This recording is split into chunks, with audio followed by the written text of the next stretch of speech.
Hi all, this is Dana here. In this video I'm going to be showing you how to grid your fabric so that it's a little bit easier to follow a bigger pattern.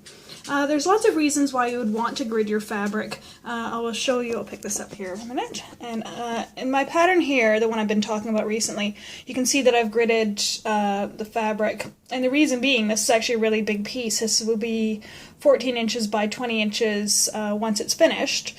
And I've gridded the fabric in 10 by 10 squares.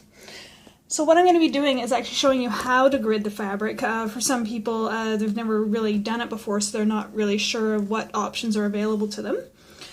So I'll be showing you a couple of different techniques. One is using either a mechanical pencil, which I have here. You can use either a regular pencil, which is what this is, and then erase it using a vinyl artist's eraser. Sorry, I'm just trying to focus. Focus is here. Yes, this is a regular artist eraser you can get from even craft shops, art shops, stationery shops, really cheap. And this will cleanly erase your pencil off of your fabric. So you can use a mechanical pencil. You can actually get special mechanical pencils that are different colors. So if you're not using a white fabric, which I am, then that might be handy. You can also use these kind of water erasable fabric marking pens. I actually just got this. Here's the package. Here. So I haven't actually tried this out yet, but yeah, so these ones will erase with water. You get it wet. So for example, after you finish your piece, you'd usually wash it and then maybe stretch it depending on how you're stitching, and that will erase all of the blue lines. This particular one is blue.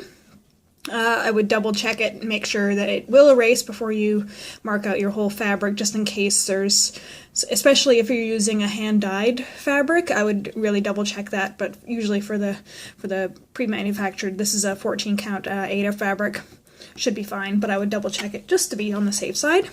So you can either use the pens and pencils, which I will be showing you shortly, or you can do stitching. There is some neat stuff. It's like a nylon thread, and it's called Easy Count Guideline, and basically it kind of looks like a really thin fishing line, and I've done this with actual just sewing thread so you can kind of see what you can do. So you can actually grid your fabric out using that. This is a 22 count fabric here. So I've gone over 10, so I've gone up and down every 10th, so you can actually grid your fabric out that way. And then if you're using the actual Easy Count, the nylon stuff, you can just stitch over it, stitch around it, whatnot, and then pull the threads out all in one hit. So this is one way to grid your fabric out in blocks of 10. The reason I'm doing blocks of 10 is if you look at any pattern, they're all going to have, or every single one I've seen anyway, has a darker line on the actual pattern every 10th column and every 10th row, so that will help you delineate your 10s. I've seen some that are easy read ones that are every 8th one, in which case you would want to mark your fabric every 8th stitch so that it matches up with the darker lines that are on your actual pattern. So that's one way to do it. So this is up and down every 10th stitch, and then this is another way. This is in this case it's under 6 and up 4, under 6, up 4, so it's still 10, but it just looks a little bit different. You can do 5 and 5 if that's easier for you. So using it's called Easy Count Guideline thread. It's basically a really thin fishing line, or like nylon thread. You can use that and actually stitch through your fabric if you don't want to draw directly onto your fabric. So that's one option. A third option is actually to use fabric that's pre-gridded. Obviously you're going to be pretty limited as to what you can access with that. There is some stuff called Magic Guide that's put out by DMC, which is one of the main floss manufacturers, and that's actually pre-gridded, and that I believe either washes out or it will the guidelines will disappear once you iron it. I haven't actually used it, so I'm not sure about that, but I know the guidelines will disappear. You just have to check the instructions and figure out how that works. So what I'm going to be doing in this video is I'm just going to be showing you, I'm not going to demonstrate how to stitch, because I mean that's fairly self-explanatory. You can just choose whichever way works best for you, up and over, 10s, or 6 and 4, or 5 and 5, whatever is easiest for you. You can see it on the back as well. So that's the stitching method.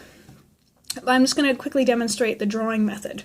So depending on the size of your piece of fabric, I'm just going to use a small sample here. I've got a couple of different rulers. I've got this giant ruler that's 24 inches long, big steel ruler, which you can use for bigger pieces.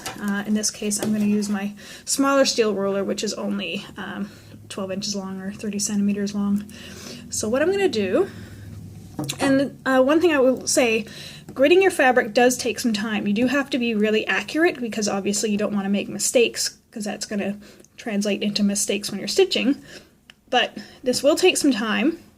But once you do it, it's actually going to save you a lot of time and a lot of heartache because it's going to make counting your pattern, following your pattern a lot easier, particularly if you work like how I do and do cross country, which is sort of working in one color across a bigger area, working in another color. It makes counting exactly where your stitches are supposed to be going a lot easier. Sorry, I'm just dropping the phone here. Makes it counting a lot easier. It's not going to 100% prevent any mistakes, obviously. You know, you still have to be careful about how you count, but the gridding is really going to make your life a lot easier if you do work in this manner. You kind of work across the whole piece at once or in a bigger section at once. So what I'm going to do, I'm actually just going to use the pencil because that's what I've used before. But yeah, this pen I can show you quickly. It's really, really fine tip. And I actually marked a little bit of the fabric back here just to see what the color comes out like. And that's what the color ends up like there. So it is a nice, vivid blue color. In this case, I'm going to use the mechanical pencil. I would use something like this pen or another color of the pen if you're using much finer fabric, like this is 22 count, this is 14 count. So the pencil is a little bit wider of a tip. So obviously if your fabric is really, really fine, you're going to want to find the finest marking utensil you can. Okay, so let's say so I'm just going to measure this here. This is about 12.5 centimeters wide here. So let's say, for example, that your piece that you're wanting to stitch, the finished size is, let's say, 3 centimeters. So it's like going to be about yay big. So if you've never plotted out your pattern on a piece of fabric before, you would take your finished size in inches or centimeters, however your pattern is printed. Then you would add an extra 3 inches, which is about 7.5 centimeters, on all the sides of that. So let's say if your pattern was 3 centimeters, you're going to add your 7.5 centimeters or 7.5 centimeters on either side, and that's going to give you a 3-inch border around it. So that's going to give you enough space around the edge. As you can see here, on my piece here, you can see it's got a border around it. That's going to give you enough space for you to frame or to do, in this case, or put it in your hoop, things like that. So you do want to leave some space around all the corners of your pattern. So let's say, for example, that, okay, I'm not going to measure this exactly, but let's say, for example, this is going to be my top left corner of my pattern here, and it's going to come across and down, and then it's going to be roughly centered here. So what I'm going to do, I'm going to choose one row, and so even if here is the top of your piece, you're going to want to extend your lines beyond that. It's just going to make your life a little bit easier, and I will show you that in a second. So I'm just going to choose that one line and draw it down. So you're going to want to line your ruler up quite accurately with the actual holes, the row of holes, because that's where you're wanting your lines to be, is actually on that row of holes. So you can see I've drawn my first line here. So here's my crossbar here. Let's say, just for argument's sake, I want the end to be about here. Obviously I would actually, in actual practice, I would leave a little bit more space, but let's just say it's there for just this example. So what I'm going to do is I'm going to count this way 10 rows. That way I'll get my next vertical. So here's your start line here. 1, 2, 3, 4, 5, 6, 7, 8, 9, 10. Make a little mark, and I always double check. 1, 2, 3, 4, 5, 6, 7, 8, 9, 10. Yeah, so that's your 10th one there. And I actually put the tip of my pencil or your pen, whatever you're using, into the holes and kind of skip it across, and that way you're going to be making sure you're not missing a hole. So there's your vertical there. So I'll draw the next line.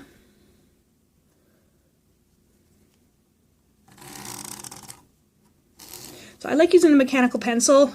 It does work really well for the Aida fabric and for this thread count in particular, because it's always going to be the same sharpness. You don't have to keep worrying about sharpening your pencil, and obviously it leaves a nice mark. And I'm just going to do one more over because you're going to get the idea after a minute.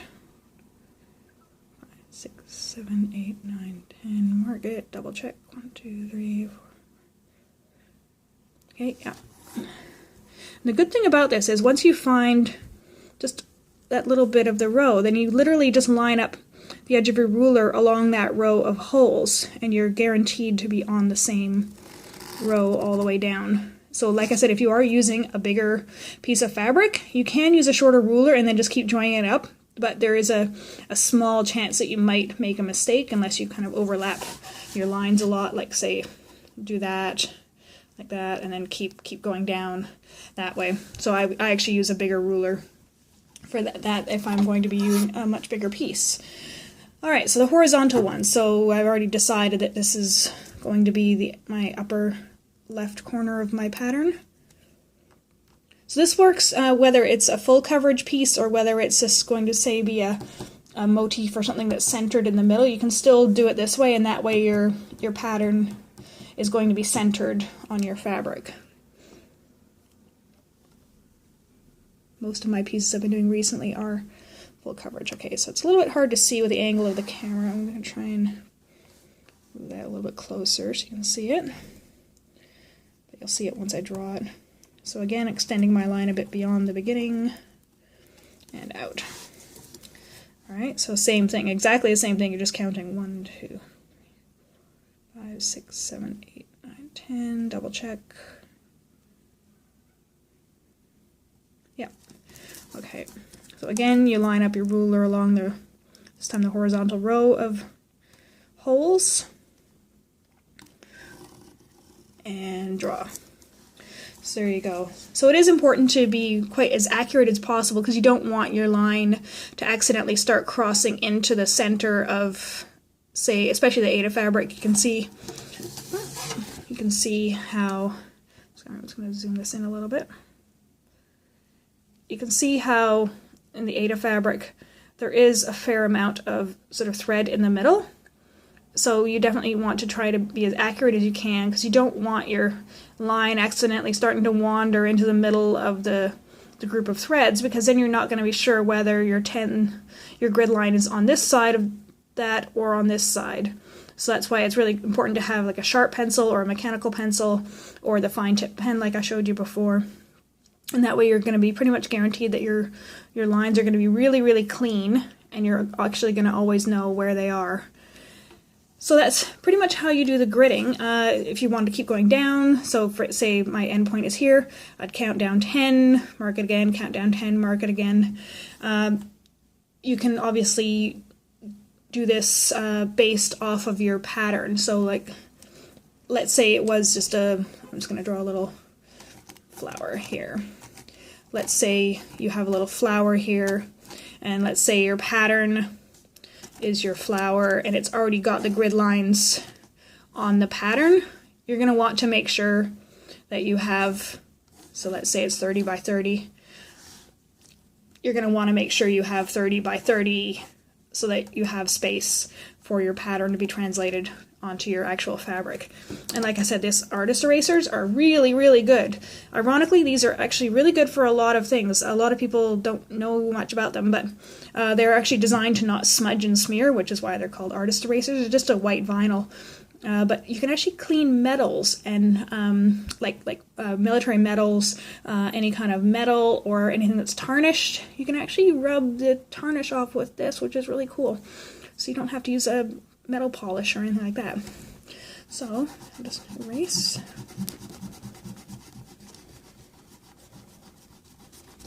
I think this eraser might be a bit old. Yeah, so you can see it has smudged it a little bit, but I actually did try it. It could actually be the lead in this pencil as well, so I would definitely try it before just to make sure. But when I actually did try it on this piece here, with the pencil that I was using, I just randomly grabbed that mechanical pencil, it did erase really, really cleanly. I'm also drawing a fair amount harder than I might normally in order to do these lines so they show up on camera better.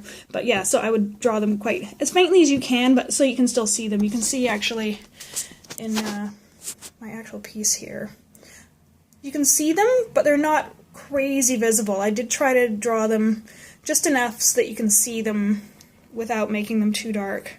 And as you can see in the pattern, the lines do extend beyond the edge of the pattern. The reason for that is, like, let's say for example, I don't work on this piece for a couple of months, then I get back to it, and then I can't figure out where I am vertically and horizontally. I can count these, and I know that each one of these bars is 10 stitches. So that's another way to measure out your pattern as well, is to count by stitches, because usually your pattern is going to have a stitch count, whether it's like, say, 35 stitches across, 75 stitches down. If you're doing blocks of 10, then that's obviously going to help you lay out your pattern a lot better.